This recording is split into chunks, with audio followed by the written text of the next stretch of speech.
আজকে পুরো বাংলাদেশের জন্য একটি দুঃখের দিন।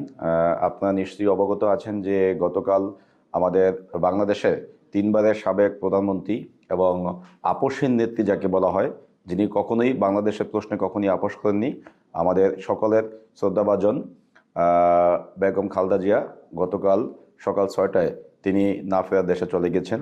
তো প্রথমেই আমরা জাকসুর পক্ষ থেকে বেগম খালেদা জিয়ার যেই এই আমাদের সকলকে ছেড়ে, অর্থাৎ বাংলাদেশের যে একটি ক্রান্তি লগ্নে তিনি না ফেরার দেশে চলে গেছেন, এই জন্য আমরা অত্যন্ত বেদনাবিতুদ আছি।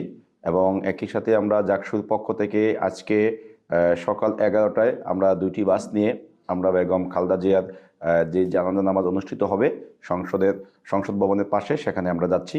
সেখানে আমাদের সাথে জাকসু হল সংসদ সহ আমাদের সাধারণ শিক্ষার্থীরা কিন্তু আমাদের সাথে আজকে এই বাসে যাচ্ছেন। চুল পড়া অনেক কমে গেছে। থ্যাংক ইউ মা। চুলের ভিটামিন জুই মাল্টিভিটামিন কোকোনাট অয়েল। আমরা জানাজা থেকে ফিরে এসে তার জন্য আমরা একটা দোয়া আয়োজন করব এবং তার পরবর্তীতে তার বর্ণাঢ্য যে রাজনৈতিক জীবন, অর্থাৎ তার থেকে তো আমাদের এই তরুণ প্রজন্মে অনেক কিছু শেখার আছে। আমরা দেখেছি তিনি যেভাবে বাংলাদেশের প্রশ্নে সবসময় আপোষহীন ছিলেন, অর্থাৎ বাংলাদেশ নির্ভর যে রাজনীতি, সেটা কিন্তু তার কাছ থেকে আমাদের শেখার মতো অনেক কিছু আছে।